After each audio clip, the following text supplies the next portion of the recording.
Hello বন্ধুরা, আমরা চলে এসেছি নতুন আরেকটা ভিডিও নিয়ে। আমি সিদ্ধার্থ। তো বন্ধুরা, আপনারা কেমন আছেন? আশা করছি আপনারা খুব খুব খুব ভালো আছেন। আমি রিনি, আর আপনারা দেখছেন ইন্ডিয়ান কাপল রিয়াকশন প্রো। আর আজকে যে ভিডিওটা আমরা দেখবো, ভিডিওটা হচ্ছে তো ওনার বক্তব্য, এবং এইটার উপরেই ওনার বক্তব্যটা আমরা শুনবো। তো আশা করছি ভিডিওটা প্রচন্ড সুন্দর হবে। আর বন্ধুরা, অরিজিনাল ক্রিয়েটরের লিঙ্ক পেয়ে যাবেন ডেসক্রিপশন বক্সে। অরিজিনাল ক্রিয়েটরকে নিশ্চয়ই সাবস্ক্রাইব করবেন। আমাদের চ্যানেলটা সাবস্ক্রাইব না করলে প্লিজ প্লিজ প্লিজ সাবস্ক্রাইব করুন, আর অনেক অনেক করে শেয়ার করুন। ভিডিওটা যদি আপনাদের ভালো লেগে থাকে, একটা লাইক তো নিশ্চয়ই করবেন। ভালো লাগুক খারাপ লাগুক, যে কোনো মতামত কমেন্ট বক্সে নিশ্চয়ই জানাবেন। তো একদম সময় নষ্ট না করে আমরা সোজা চলে যাব ভিডিওতে। হ্যাঁ, তো শেষ অবধি আপনারা ভিডিওটা দেখবেন। So let's start. Okay. Audio Jungle.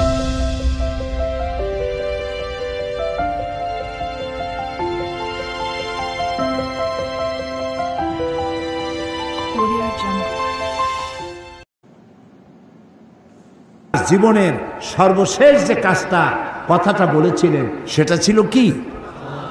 নামাজ। ইন্তেকালের 5 দিন আগে প্রচন্ড জ্বর হলো, মাথায় যন্ত্রণা হলো, বারবার বেহুশ হয়ে পড়েন।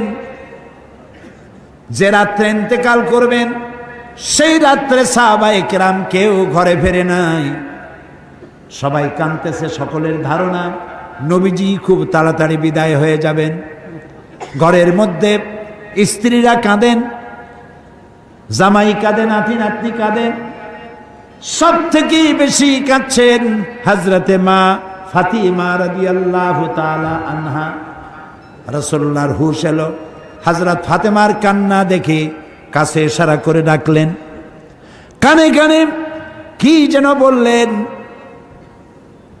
হযরত ফাতেমার কান্না বন্ধ হয়ে গেল। হযরত আয়েশা ফাতেমাকে ডেকে বলেন, মা, তোমার আব্বা জান কি তোমারে বলল, কান্না বন্ধ হলো তোমার? হযরত ফাতেমা বলেন, মা, আমার আব্বা জান আমাকে কানে কানে বললেন, মা কাঁদিস না, তোর কান্না আমার বরদাস্ত হয় না।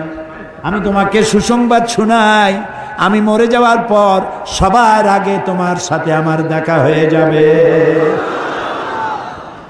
হযরত ফাতেমা বুঝতে পেরেছেন এর অর্থ হলো রাসূলের ইন্তেকালের পরে আত্মীয় স্বজনের ভিতরে সর্বপ্রথম ফাতেমার ইন্তেকাল হবে।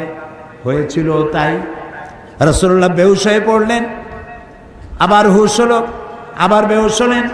হজরের পরে হযরত জিবরাইল এসে বলছেন, আসসালামু আলাইকা ইয়া রাসূলুল্লাহ, হে আল্লাহর রাসূল, আল্লাহ আপনাকে সালাম বলেছেন, আর তিনি জানতে চেয়েছেন আপনি কেমন আছেন। তিনি জানেন আপনি কেমন আছেন, তারপরেও তিনি জানতে চেয়েছেন আপনার মুখে আপনি কেমন আছেন। নবীজি বললেন, আমি বড়ই কষ্টের ভিতরে আছি, অসুস্থ আছি। হযরতে জিবরাইল বলছেন, ইয়া রাসূলুল্লাহ, একজন নতুন ফেরেশতা এসেছে আজ আমার সাথে, যে ফেরেশতা কোনো মানুষের কাছে আসার জন্য অনুমতি কোনোদিন চায় নাই, আর কোনোদিন চাবেও না, শুধু আপনার অনুমতি চায় আপনার কাছে আসার জন্য। সে ফেরেশতার নাম মালাকুল মউত। হযরতে মালাকুল মউত রাসূলের অনুমতি নিয়ে রাসূলের জাসাদ মুবারকের কাছে এসে সালাম পেশ করলেন। বললেন, ইয়া রাসূলুল্লাহ, আদম আলাইহিস সালাম থেকে নিয়ে শুরু করে এই পর্যন্ত আমি যত মানুষের জান কবজ করেছি, আর কিয়ামত পর্যন্ত যত মানুষের জান কবজ করব, কারো কাছে অনুমতি চাই নাই, অনুমতি চাওয়াও আমার লাগবে না। কিন্তু আজকে আসার সময় আল্লাহ রাব্বুল আলামিন আমাকে বলেছেন আমি যেন আপনার অনুমতি চাই। রাসূলুল্লাহ বললেন, মালাকুল মউত, আমি যদি তোমাকে অনুমতি না দেই? হযরতে মালাকুল মউত বলেন, ইয়া রাসূলুল্লাহ, আল্লাহ তাআলা বলেছেন অনুমতি যদি না পাও ফিরে এসো। আল্লাহু আকবার, আল্লাহু আকবার। হযরতে জিবরাইল বলেন, ইয়া রাসূলুল্লাহ, আল্লাহ রাব্বুল আলামিন আপনার সঙ্গে দিদারের ইন্তজার করতেছেন। নবী বললেন, মালাকুল মউত, তুমি তোমার কাজ শুরু করতে পারো। মালাকুল মউত যখন জান কবজ করতে যাবে, রাসূলুল্লাহ বললেন, আয়েশা একটু কাছে আসো। ওই যে সোনা ছিল কয়েক টুকরা, সোনাগুলোর খবর কি? 6 টুকরা, ছোট্ট ছোট্ট 6টা টুকরা সোনা ছিল, সোনাগুলো কই? হযরত আয়েশা বলেন, আমি তার যত্ন করে রেখেছি। নবীজি বলছেন, এক্ষুনি স্বর্ণ টুকরাগুলি সদকা করে দাও। আমি মুহাম্মদ সাল্লাল্লাহু আলাইহি সাল্লাম আল্লাহর দরবারে এই অবস্থায় উপনীত হতে চাই না যে মুহাম্মদের ঘরের ভিতরে সোনা আছে। হযরত ওমর রাদিয়াল্লাহু তাআলা আনহু রাসূলের সঙ্গে দেখা করতে গেছিলেন একদিন, ঘরে মা আয়েশা ছিলেন না। হযরত ওমর সালাম দিয়ে ঘরের মধ্যে ঢুকে দাঁড়ায় দাঁড়ায় কাঁদতেছেন, বাচ্চা শিশুর মতো ডুকরে ডুকরে কাঁদছে। রাসূলুল্লাহ জিজ্ঞেস করছেন, ওমর কান্দো কেন? হযরত ওমর বলছেন, আমি বিশ্ব নবীর ঘর দেখতেছি, ছোট্ট একটা ঘর, এক কোনায় একটা সরাহি পানি রাখার পাত্র কাইত হয়ে পড়ে আছে, একটা গ্লাস কাইত হয়ে পড়ে আছে,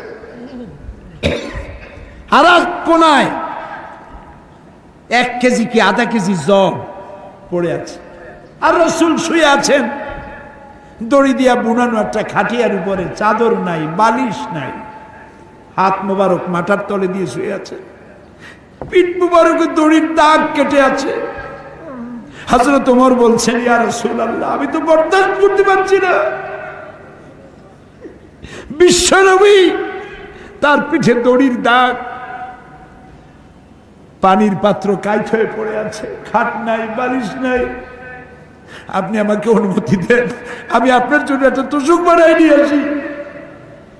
রাসূলুল্লাহ বললেন, ওমর, আমি তো দুনিয়ায় শান্তি করতে আসি নাই। আমি যদি ওহদ পাহাড়কে বলি, ওহদ আমার জন্য সোনায় পরিণত হয়ে যা, ওহদ পাহাড়টাই সোনা হয়ে যাবে। শান্তি করতে আসি নাই। নবীজি বললেন, আয়েশারে সোনাগুলি বিতরণ করে দাও, সদকা করে দাও। মালাকুল মউতকে বললেন, তুমি তোমার কাম সারো। জান কবর শুরু হয়ে গেল। নবীজি জীবনের শেষ কথা মুখ থেকে উচ্চারিত হলো, আসসালাত আসসালাত ওয়া মা মালাকাত আইমানুকুম, ও আমার উম্মতেরা, নামাজ নামাজ।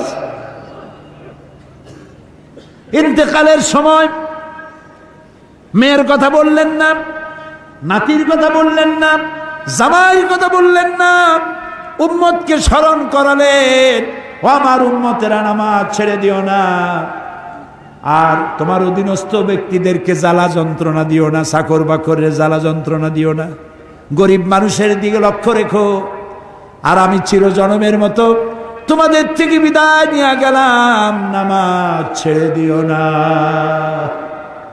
কিয়ামতের দিন ওই রাসূল যদি আমাদেরকে উম্মত বলে পরিচয় না দেন, জান্নাতে যাওয়ার উপায় নাই। অপূর্ব অপূর্ব সুন্দর একটা ভিডিও। প্রথম থেকে যদি বলি, প্রথমে যে ইতিহাসের ঘটনাগুলো বললো, অপূর্ব সুন্দরভাবে ইতিহাসের ঘটনাগুলো আমরা শুনলাম। অপূর্ব সুন্দর একটা ভিডিও। ভিডিওটা যদি আপনাদের ভালো লেগে থাকে, একটা লাইক তো নিশ্চয়ই করবেন। ভালো লাগুক খারাপ লাগুক, যে কোনো মতামত কমেন্ট বক্সে নিশ্চয়ই জানাবেন। আমাদের চ্যানেলটা যদি সাবস্ক্রাইব না করে থাকেন, তাহলে প্লিজ প্লিজ প্লিজ সাবস্ক্রাইব করুন, আর অনেক অনেক করে শেয়ার করুন। Thank you.